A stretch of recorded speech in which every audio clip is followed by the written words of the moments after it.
Ümumiyyətlə biz qeyd edə bilərik ki, rəqəmsallaşan dünyada sosial şəbəkələr hər birimizin həyatının ayrılmaz tərk hissəsindən çevrilib.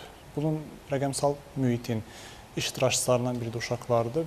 Təbii ki, sosial şəbəkələr ümumiyyətlə cəmiyyət üçün müasir çağırışlara cavab verir və biz ümumiyyətlə bu çağırışlarla uzlaşmalıyıq. Artıq rəqəmsallaşan dünyada biz sosial şəbəkələrin və platformaların imkanlarından yararlandığımız kimi onların potensial təhdid və risklərlə özümüzü qorumağa bacarmalıyıq.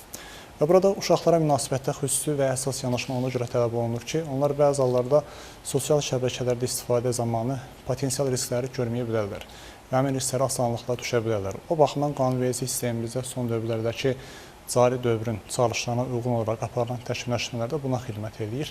Burada diqqət çəkən xüsusi məqam vardı. Esun müəllim, bağışlayın, mən sizin sözünüzü kəsdim.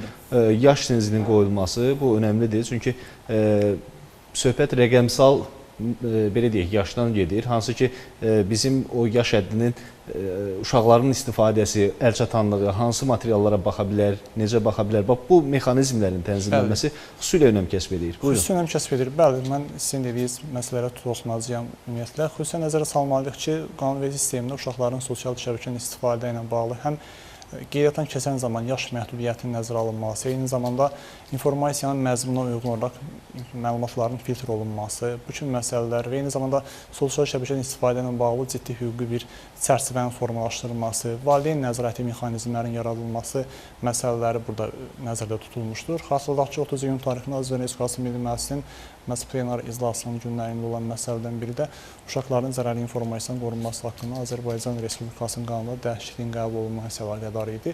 Bilək ki, burada əsas məsələ 16 yaşına qədər uşaqlar tərəfindən rəqəmsal fərdi hesabların açılması, məhdudlaşdırılması nəzərdə tutulmuşdu.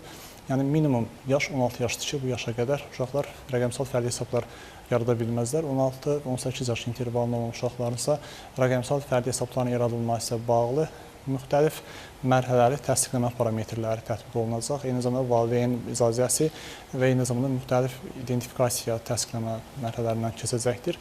Nəzərə alsaq ki, bununla bağlı proseslər ölkə prezidenti Cənab İlham Əliyevin müvafiq sərəncamı ilə uşaqların sosial şəbəkədə zərərli təsir və məzmunlardan qorunması ilə bağlı əlavə tədbirlərlə bağlı imzaladığı sərəncamdan qoyulmuşdur. Qeyd etdiyim nüanslar da bu sərəncamda öz əksini tapmışdır ki, aidiyyət üzrə Azərbaycan Respublikası Nazirlər Kabinetinə aidiyyəti layihə və təşkillərin üç ömürlük nazirlərinin təqdim olunması tapşırılmışdı. Bu gün Azərbaycan Respublikasının uşaqları haqqında yeni qanun qəbul olunmuşdu. Bu qanunda da məhz uşaqların zərərli informasiyanın qorunmasına bağlı ümumi iddialar öz əksini tapmışdır. Sadəcə olaraq biz bir məsələni xüsusi vurğulamalıyıq ki, burada yanaşmada dövlət orqanlarının üzərinə böyük məsuliyyət düşür. Təkcə qanunvericiliyimiz ümumiyyətlə hər hansı bir hüquqların məhdudlaşdırılması fenomeni ilə çıxış etmir. Burada əsas məsələ müdafiə mexanizmi ilə çıxış etməsi. Biz qanunvericiliyi uşaqların sosial şəbəkə istifadəsini məhdudlaşdırıcı bir amil kimi yox, onların sosial şəbəkənin istifadəsi zamanı təhlükəsizliyin qorunması və təhlükəsiz istifadəsi ilə bağlı müdafiə mexanizmi təqdim edən bir meyar kimi dəyərləndirilməlidir. Valideynlər xüsusi əsas yanaşmaları burada sərgilənməlidirlər ki, bu təkcə qanunvericiliyin tənzimləyici mexanizmlərindən əldə olunacaq bir nəticə deyil, eyni zamanda valideynlərin də burada xüsusi həssas yanaşması ilə effektiv nəticələr əldə edə bilərik biz.